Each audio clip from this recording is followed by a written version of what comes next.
Jade, we put some information, by the way, about choking from the hospital on our website. Australia has one of the highest rates of asthma in the world, and no one really knows why. But there's a new weapon in the fight against asthma and other conditions that affect our breathing, and you're not going to believe where you'll find it. David Richardson has more. Okay, I'm coming in.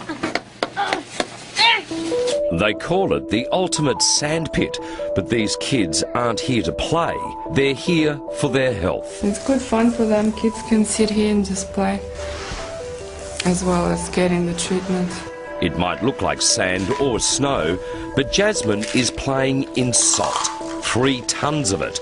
And while she plays, she's breathing in microscopic particles that are supposed to be relieving her breathing problems. She's been getting a lot of colds, and I feel that it's helping her a lot. Maria and her daughter Jasmine have visited this new salt room 6 times and swear salt therapy works. Sometimes I had problems breathing at night, and now I feel much better. It looks like a palatial beauty salon, but it's a salt room, a treatment called halotherapy that's sweeping the world. A popular treatment in Eastern Europe, salt rooms are popping up everywhere. In massive salt caverns overseas, people have installed chapels, a concert hall made of salt, even a soccer pitch. Now salt rooms are in Australia. Patients basically come in and sit and breathe the purified salt air, which is very rich in negative ions, and this has a very positive effect on the respiratory system. Jacqueline Port from Sydney's Salt Room, a new alternate therapy in this country, but centuries old. It's been around for a very long time, actually since medieval times. Monks used to take the sick down into salt caves that actually crush stalactites to activate the salt particles. So yeah, it's had a very long history. The rooms are made entirely from salt blocks, 20 tonnes in all. The floors then seeded with tonnes of crushed salt like sand. A pump also sprays the room with fine salt particles which are inhaled. Advocates boast the salt can help more than a dozen ailments.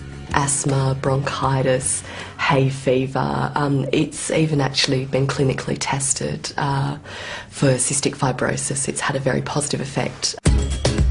For thousands of years, people have flocked from around the world to sample the mythical curative powers of the Dead Sea. Mud enriched with salt and other minerals lathered onto the skin. A supposed treatment for eczema, acne and other conditions, salt rooms are supposed to do the same thing. Do you feel better immediately? That afterwards, you definitely feel refreshed. Nicole has had 6 45-minute sessions in the salt room and swears by it. Salt in general is a fantastic just healing agent in general.